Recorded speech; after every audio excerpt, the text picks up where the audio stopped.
अविनाश महेश नाम देवरुंभारं विष्णुगोत्रोद्भवस्य प्रदीप नामस्य पद्मजा नामस्य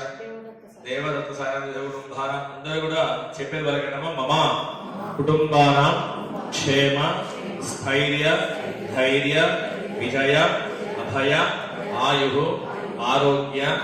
ఐశ్వర్య అభివృద్ధ్యర్థం ధర్మ అర్థ ఐశ్వర్య కామ్య మోక్ష చతుర్విధ ఫల పురుషార్థ సిద్ధ్యర్థం ఇష్టకామ్యార్థ సిద్ధ్యర్థం మనోవాంఛ సిద్ధ్యర్థం శ్రీ రమాసహిత సత్యనారాయణ స్వామి అనుగ్రహ ప్రసాద సిద్ధ్యర్థే ఆయుర్ ఆరోగ్యత సిద్ధ్యర్థం కుటుంబానాం ధన ధాన్య ఆరోగ్య అష్టైశ్వర్య ప్రసాద సిద్ధ్యర్థం సమస్త ఆరోగ్య బాధ ఐశ్వర్య బాధ దారిద్ర్య బాధ దుఃఖ బాధ పరిహార సిద్ధ్యర్థం మమ అన్యోన్య దాంపత్య సుఖ జీవన సిద్ధ్యర్థం